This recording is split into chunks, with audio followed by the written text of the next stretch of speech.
Será que é mesmo possível a gente ter uma caminhada, uma vida leve e alegre, mesmo tendo perdido pela morte pessoas muito queridas?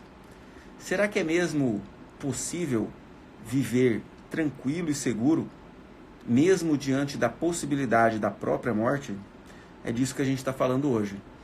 E parece um tema filosófico, porém é um tema que é de extrema relevância para o dia a dia de todos nós. Eu vou explicar por quê. Então, o primeiro princípio que nós temos que ter muito claro na nossa mente é que todo adoecimento, todo sofrimento, inclusive a morte, sai da própria mente da pessoa, da própria do próprio subconsciente. Então, o nosso subconsciente, também chamado de eu criador, nos projeta ao futuro através de imagens mentais. E essas imagens mentais, elas nos trazem, elas são advindas da nossa bagagem de memórias próprias e memórias trazidas das experiências dos nossos antepassados. Então,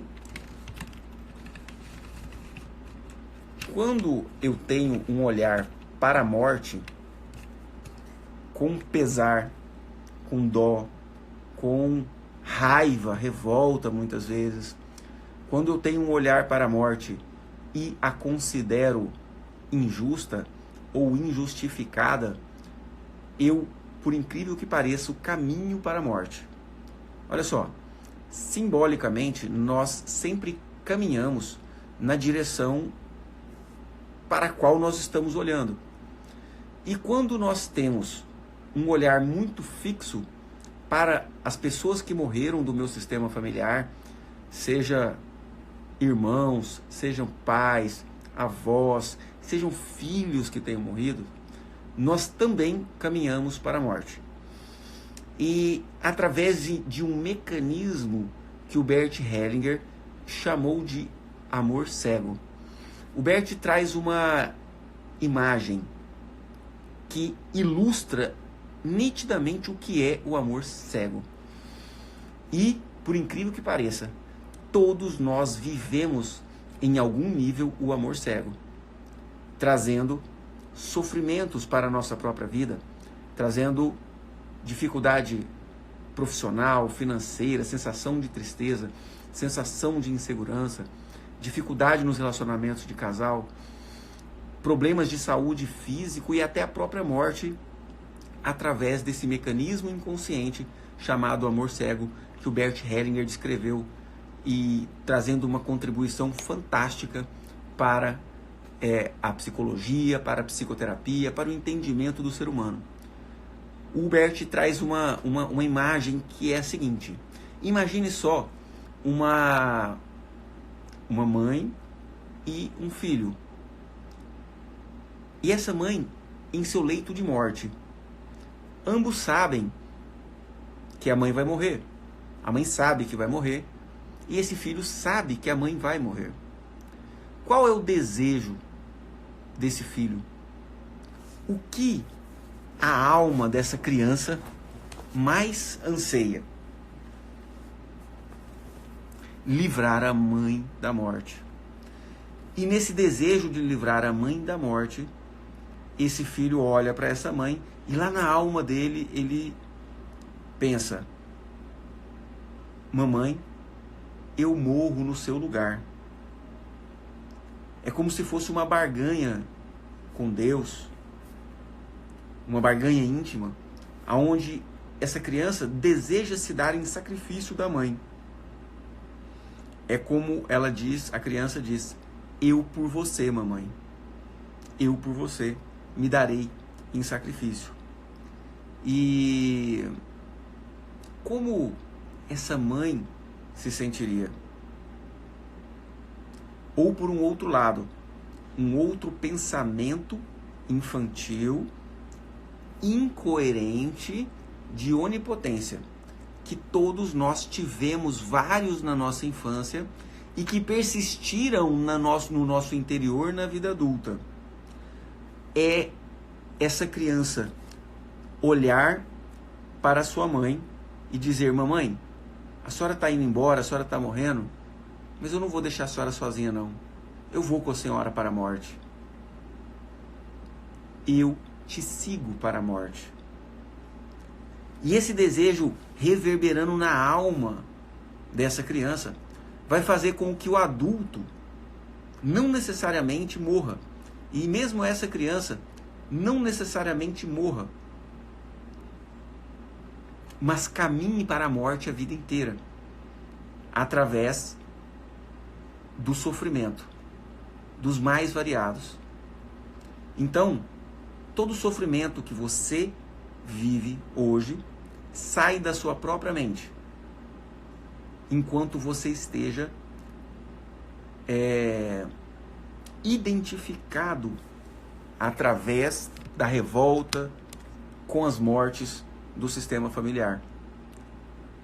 Por incrível que pareça, para que tenhamos vida em abundância, nós temos que tomar a vida exatamente como ela foi dada.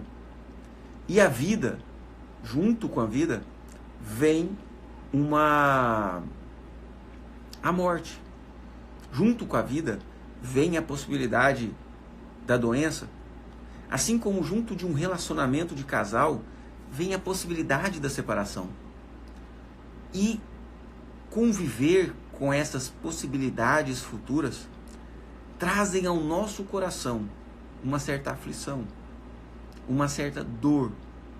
Porém, essa aflição, essa dor, ela vai embora quando nós abrimos mão da ilusão do controle, da ilusão que nos faz acreditar que os nossos pais viverão para sempre, que os nossos filhos viverão para sempre, que os nossos relacionamentos serão eternos. E quando a gente tem no nosso sistema familiar, na nossa família, uma morte, né? E mais do que nunca, a humanidade está aprendendo a lidar com a morte coletiva através da conjuntura que vivemos hoje. Quanto mais nós nos vinculamos a essa morte, mais a nossa vida vai por água abaixo, também na direção da morte. E hoje eu vou conduzir alguém, ou melhor, eu vou guiar todos vocês em uma constelação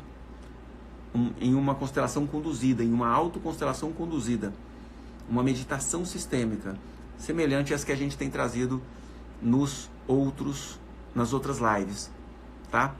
Quero que vocês escrevam aí nos comentários a morte de quem do seu sistema familiar que mais te doeu. Como foi isso para você? Ainda dói? Ou você conseguiu superar? Feche os olhos. Se lembre dessa pessoa. Feche os olhos e veja como você olha para a morte dessa pessoa. Se a dor, se a tristeza, se o pesar toma conta do seu peito, você precisa dessa autoconstelação que eu vou conduzir daqui a pouquinho aqui. Mas antes eu quero discorrer um pouco mais sobre a superação da morte. A superação da morte, a superação de um luto. Então, o luto tem 5 fases descritas pelo estudo da psicologia. Uma fase onde a pessoa não aceita. Uma fase onde a pessoa nega que aquilo tenha ocorrido. Parece que não caiu a ficha. Entende? Como acontece após uma separação. O luto, ele sempre vai acontecer diante de uma grande perda. Pode ser a perda pela morte, pode ser a morte de uma empresa, a falência da própria empresa, pode ser o término de um relacionamento, pode ser a perda de um objeto de altíssima estima, em que a pessoa tem que se elaborar, tem que se redefinir sem aquele objeto de relação, que pode ser uma pessoa ou pode ser algo. Uma profissão, por exemplo, alguém que perca a profissão, que perca o emprego, a pessoa tem que se reinventar sem aquilo. A nossa identidade, ela está agarrada aos nossos vínculos. Eu sou um Jim, por exemplo, ao lado da minha esposa. Se eu me separar dela, eu vou ser um Jim diferente. E a reelaboração desse Jim é o que nós chamamos de luto. Eu sou um Jim que tem o pai e a mãe vivos. Se um deles morrer, eu vou ter que me reelaborar. E tem um momento onde a ficha não cai, onde a pessoa nega, não, isso não aconteceu não. E tem um segundo momento onde vem a revolta, onde a pessoa realmente percebe que a perda aconteceu sim. A perda aconteceu sim. Porém, ainda não tem aceitação nenhuma. Então, uma revolta, uma mágoa, uma dor, uma vontade de gritar, uma vontade de quebrar tudo, por conta de ter sofrido aquela perda, porque minha mãe, por quê? Porque isso não podia ter acontecido. E depois que a revolta vai abrandando, nós temos uma terceira fase de barganha, que é essa fase que eu descrevi aí no Amor Cego. Uma fase de barganha, aonde a pessoa faz uma negociação com a vida ou com Deus. Ah, se minha mãe voltasse, eu ia ser assim, assim, assado. Ah, se eu pudesse ter meu relacionamento de volta, eu ia ser assim, assim, assim. E por algum tempo a pessoa persiste nessa perspectiva. Persiste nessa barganha. E depois tem uma fase realmente da depressão, da tristeza, onde a pessoa realmente contabiliza o que perdeu mesmo, através daquela morte. E depois de algum tempo sofrendo uma tristeza, que tem um tempo para isso. Ninguém está falando que o luto não é para ser vivido, ninguém está falando que não dói perder uma pessoa, ou ter uma grande mudança na vida. Ninguém está falando que não dói a perda da estabilidade financeira mundial por conta dessa pandemia do coronavírus. Ninguém está falando que não dói. Mas nós estamos falando que depois da dor, da perda, depois da tristeza, de um período de muita tristeza, nós temos aí um momento de aceitação, de entendimento e concordância. Ah, tá tudo bem, então não tem como mudar mesmo, então eu aceito do jeito que foi. Essas são as fases descritas do luto. Porém, a constelação familiar traz um complemento, que depois da aceitação ainda tem uma necessidade de agradecer, de concordar, de ver que tinha que ser daquele jeito e que só porque foi daquele jeito eu estou na vida. Só porque eu tive um término de um relacionamento anterior, eu posso ter um outro relacionamento e ser feliz. Só porque aconteceu a morte dos meus pais, eu posso ter meus filhos. E só porque eu um dia vou morrer, os meus filhos terão filhos e netos, e a tocha da vida será passada adiante. E todo esse contexto desse fluxo de vida, ele necessita e merece ser agradecido com a alma, com a consciência profunda. E nos momentos que nós vivemos hoje em dia, por conta das mortes, do medo, da reclusão em casa, do perigo, da recessão, que é inexorável diante de uma economia mundial, nós precisamos manter um bom padrão vibratorial, um bom padrão mental. Nós devemos manter dentro dos nossos corações uma chama de esperança acesa. Por quê? Aquilo que a gente pensa, aquilo que a gente vibra, é aquilo que a gente atrai. Quanto mais eu me revolto com as mortes pelo coronavírus, mais eu me aproximo da morte. Quanto mais eu tenho medo de me infectar pelo coronavírus, maior é a minha chance de me infectar. Porque eu entro na ressonância com a vibração desse micro-organismo, que traz consigo uma informação. Assim como todo adoecimento traz uma informação, o coronavírus também traz uma informação, traz uma mensagem. Eu descrevo aqui uma paciente que eu tinha, que ela tinha pânico de assalto, ela tinha muito medo de assalto. E ela tinha sido assaltada mais de 10 vezes. Por quê? Porque ela vibrava aquilo, mesmo rejeitando, mesmo abominando, mesmo fugindo daquilo o tempo todo, ela era dominada por aquilo, e o destino dela era interceptado por aquilo que ela mais rejeitava. A mente dela criou isso para ela. É assim que nós criamos o adoecimento e a morte. Ao olhar para a morte e o adoecimento do sistema familiar, das pessoas do sistema familiar, com dor, com mágoa, com ressentimento, com rejeição, com revolta, nós acabamos por gerar mais do mesmo em nosso destino. E o pior, para o destino dos nossos filhos também. Então toda essa proposta que eu trago aqui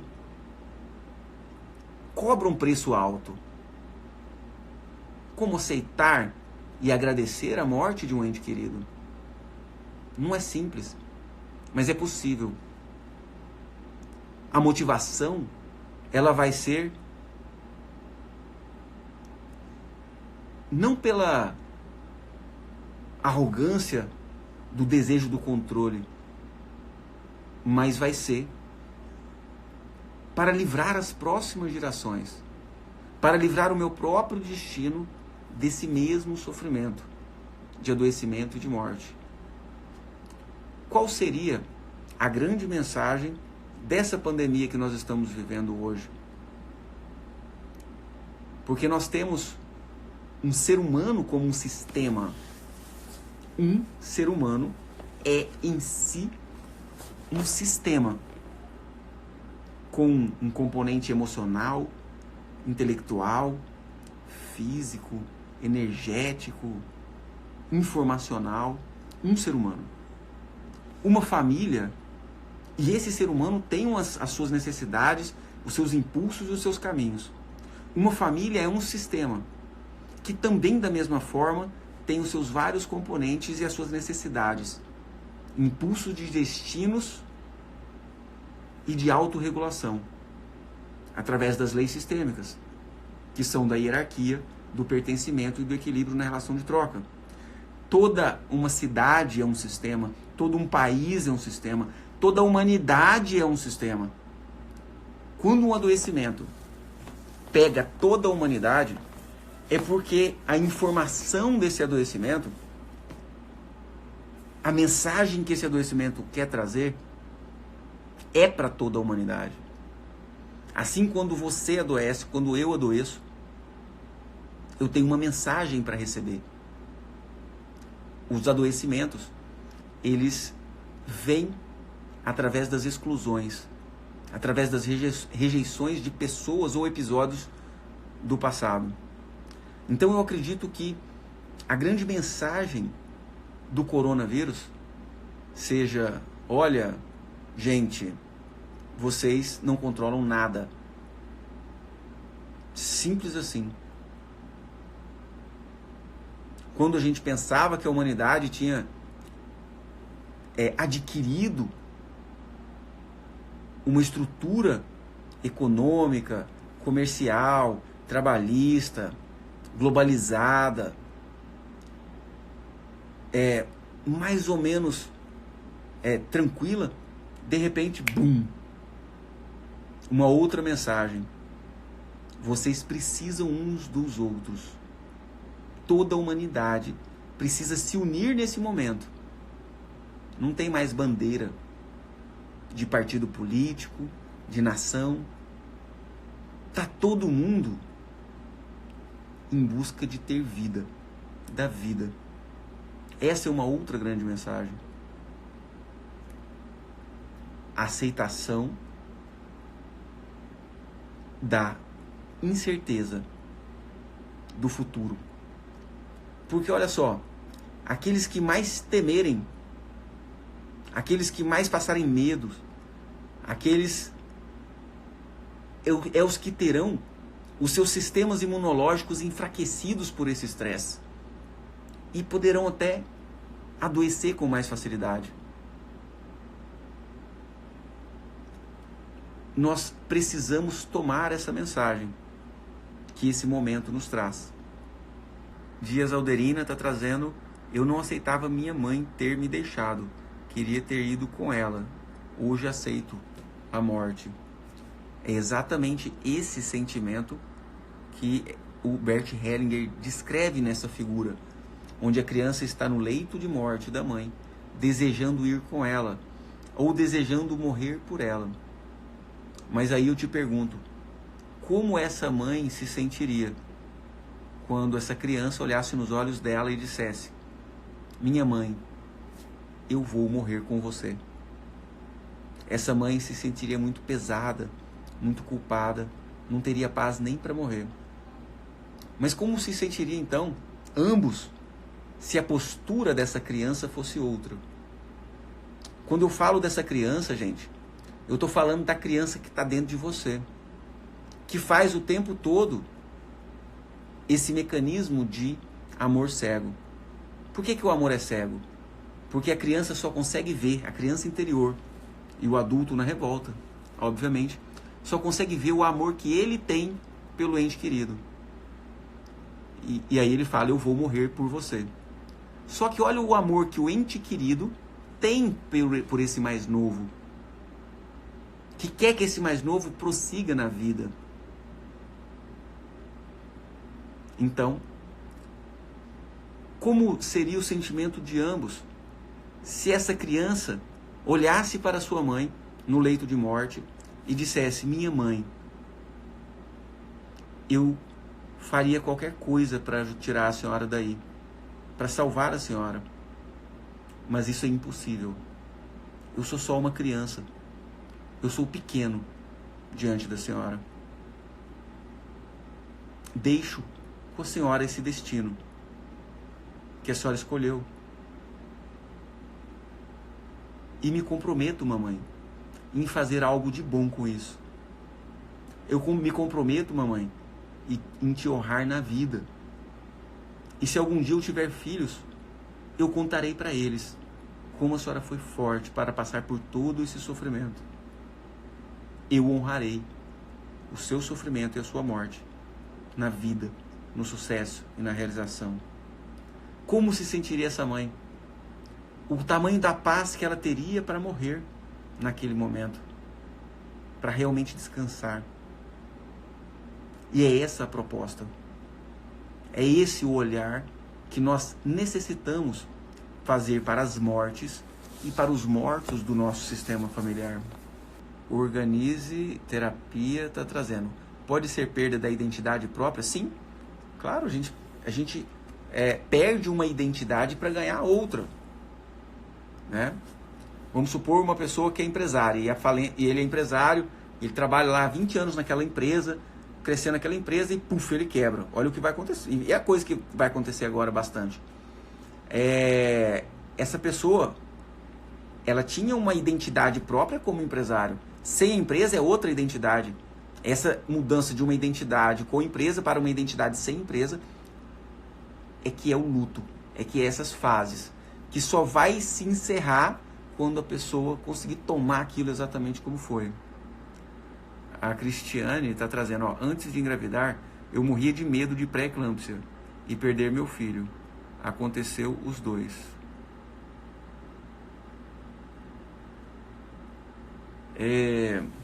Não quer dizer necessariamente, Cristiane, que você criou só pelo medo. Você muito provavelmente estava também conectada com esse destino possível, que de alguma forma ia acontecer. Não só pela sua própria vontade inconsciente, mas pela vontade da criança. Ninguém morre e ninguém nasce, ninguém vive, ninguém adoece se não quiser. Ninguém é feliz se não quiser. Mesmo uma criança que morre, ela de alguma forma desejou caminhar para a morte. Logo após a concepção, já existe uma consciência que escolhe caminhos de vida ou de morte já dentro da barriga da mãe. Por incrível que pareça, não se culpe, pois a culpa, ela necessariamente vai ter como consequência uma condenação. E essa condenação, quando é feita pela própria consciência da pessoa, é batata. Quando, por exemplo, uma pessoa faz algo de mal para outra, acaba prejudicando um filho, acaba prejudicando um irmão, acaba prejudicando muitas pessoas de alguma forma, e muitas vezes a pessoa vai se agarrar em culpa. E óbvio, o sofrimento é inexorável, porque a condenação ela vem logo depois da culpa. Então, a gente precisa, nós precisamos nos responsabilizar pelas nossas atitudes, porém, a culpa, o arrependimento, a lamentação, o pesar, sempre vai trazer mais do mesmo. Ah, eu te prejudiquei. Ok, o que eu posso fazer para reparar? Posso fazer alguma coisa? Posso, então eu reparo. Não posso fazer? Sinto muito, eu não posso fazer nada. Entende? Foi assim e ponto. Por exemplo, no tratamento, e a gente vai fazer isso agora aqui, né, com a autoconstelação conduzida, o tratamento é para uma mãe que olha para um filho que foi abortado. Por exemplo, a mãe fez um aborto provocado, ela não queria, não podia, né, o namorado na época quis também abortar, ela abortou, fez um aborto provocado. O que essa mãe realmente pode fazer para reparar essa falta a essa criança? Nada. Enquanto essa mãe remoer de culpa, os outros filhos sofrerão, ela pode sofrer de infertilidade. E aí o que a gente fala para essa mãe? A gente coloca um representante para essa criança e a gente pede para essa mãe. Ou então, de olhos fechados, essa mãe pode olhar para esse filho e falar: olha, meu filho, foi o melhor que eu pude te dar. Eu sinto muito, mas minha mãe não pode fazer nada. Foi assim e ponto. Através da nossa história juntos, eu sigo sobrevivendo, eu sigo vivendo. E eu escolho seguir uma caminhada mais leve. Abro mão da culpa. Foi o melhor que eu podia te dar. Olha só, isso libera a pessoa para ser feliz, né?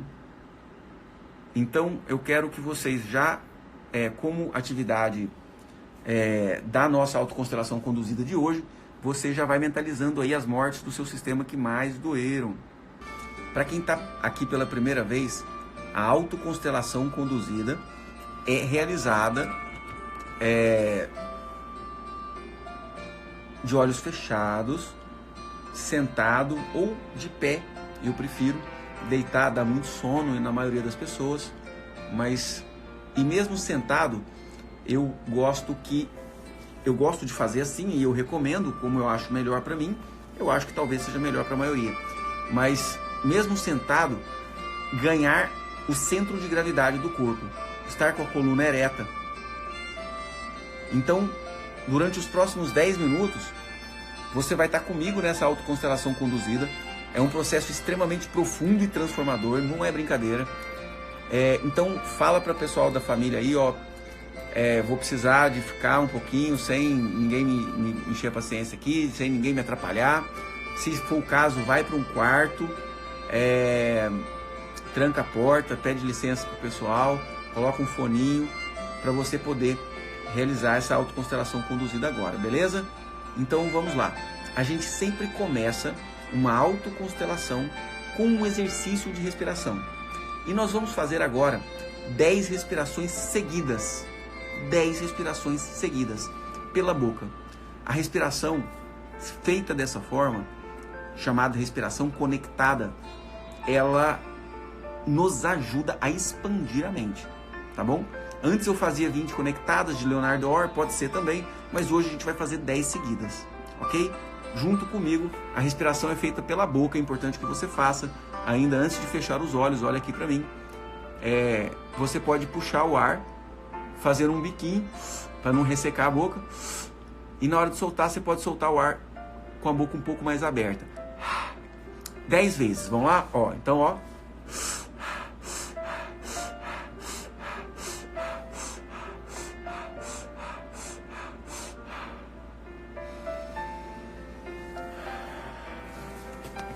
E após essas 10 respirações seguidas, conectadas, você respira profundamente pelas narinas e de olhos fechados, sente o ar entrando e saindo dos seus pulmões. Muitos pensamentos te vêm e você os permite passar. Você foca novamente na sua respiração. Você se conecta com o seu corpo e o percebe relaxar. Você percebe relaxar as suas pernas, seu quadril, seu abdômen, seu tórax, seus braços, a face, a musculatura da face cede. E nesse estado de relaxamento, você se permite olhar além. Você se permite ver agora em sua tela mental a lembrança das pessoas que morreram no seu sistema familiar. Em especial, aqueles que te trouxeram mais dor. Talvez seja um, talvez seja mais.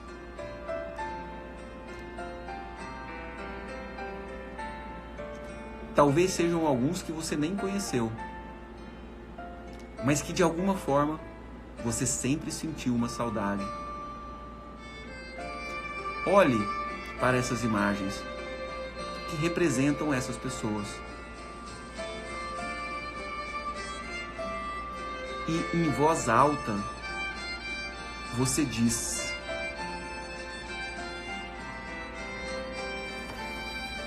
doeu muito te perder.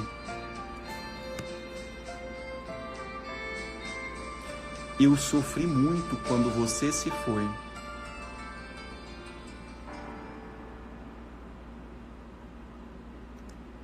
Por amor a você, eu desejei morrer também.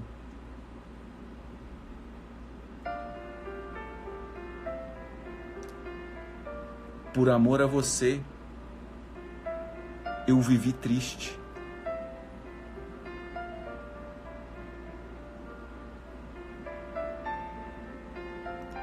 Para te honrar, eu sofri muito.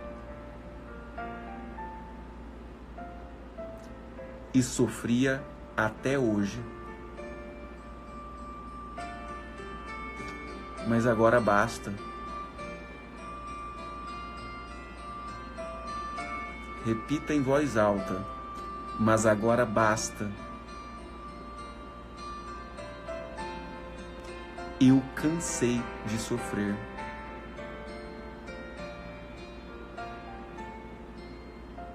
Eu não te honro assim.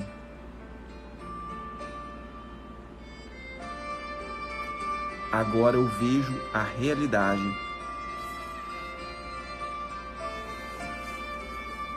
Abro mão das minhas expectativas infantis.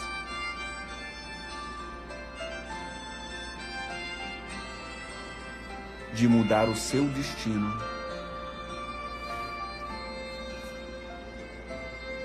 E concordo com tudo do jeito que foi.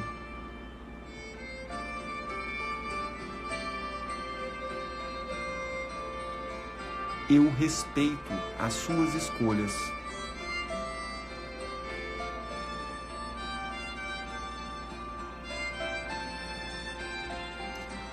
E eu decido agora fazer algo de bom com tudo que você fez por mim.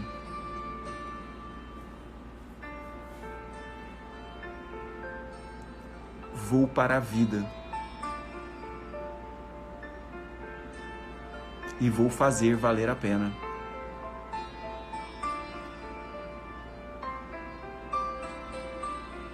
Em sua homenagem, terei sucesso e realização. Em sua homenagem, me sentirei alegre e seguro.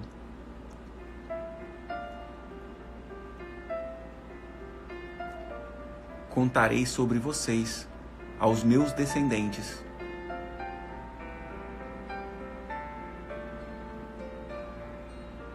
E direi a eles o quanto vocês foram grandes e fortes.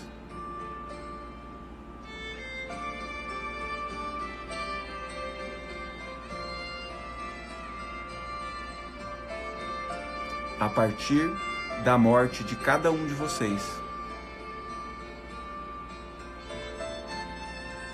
é que brotou a vida.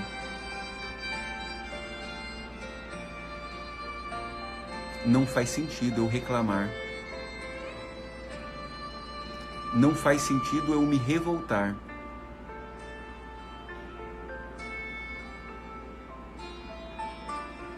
Eu só tenho a agradecer.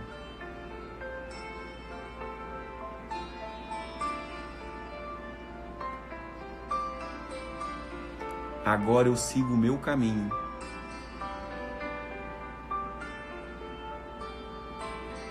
E levo cada um de vocês em meu coração.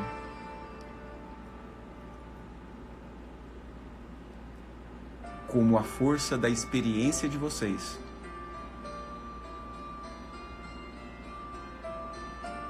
Eu seguirei uma vida mais leve. Muito obrigado.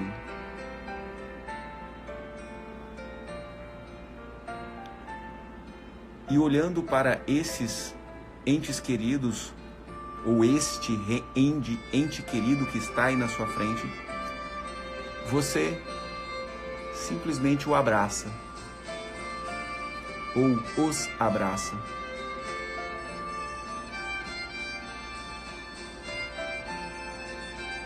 Como um abraço de despedida.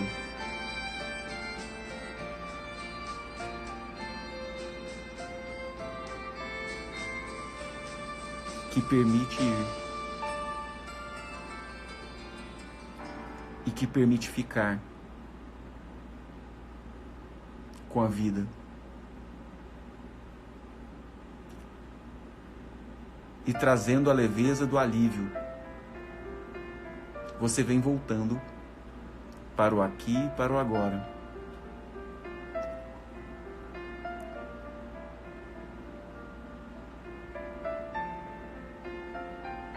Cada um ao seu tempo poderá abrir os olhos.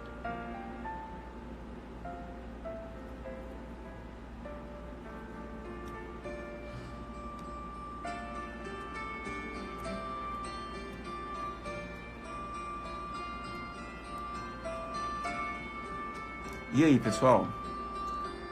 Me deem aí um feedback. Como foi aí essa autoconstelação conduzida? Quais foram as sensações? Foi muito difícil? Teve alívio? Quais foram as imagens mais marcantes do que você viveu agora?